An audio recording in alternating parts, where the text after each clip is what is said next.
கும்பராசிக்காரர்களுக்கு 5ஆம் இடத்துல குரு சுக்கிரன் தொடர்பு இருப்பது மிகப்பெரிய யோகம். பஞ்சமஸ்தானத்தில் 2 சுபர்கள், ராசியை குருவாக்குறார்.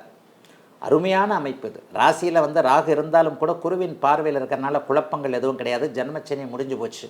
6ஆம் இடத்துல புதன் இருக்கிறது, அதாவது அப்படி இப்படியே இருக்குமாங்க ஐயா, அது கூட எதிர்பாராத அதிர்ஷ்டம் தான். 8ஆம் அதிபதி 6ஆம் வீட்டில் இருக்கிறார். அதற்கப்புறம் பார்த்தீங்கன்னா 8ஆம் இடத்திற்கு இப்போது 7ஆம் இடத்தில் இருக்கக்கூடிய செவ்வாய் மாத கடைசியில் 8ஆம் இடத்திற்கு வரப்போகிறார். அது கூட ஒரு பெரிய கஷ்ட நஷ்டங்கள் எதுவும் கிடையாது. ராசியை குறிபார்ப்பது ஒரு பெரிய பாதுகாப்பு கவசம் என்பதால் எல்லாவற்றிலும் மனம் சீராக இருக்கக்கூடிய நல்ல மாதமாக இந்த மாதம் அமையும்.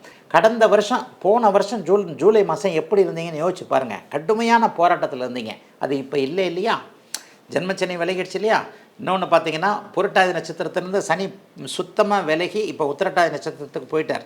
அதனால் புரட்டாதி நட்சத்திரம் 4ஆம் பாதத்தில் பிறந்த 3ஆம் பாதத்தில் பிறந்த கும்பராசிக்காரர்கள் கூட இந்த மாதத்திலிருந்து ரொம்பவே நல்லா இருக்கும்.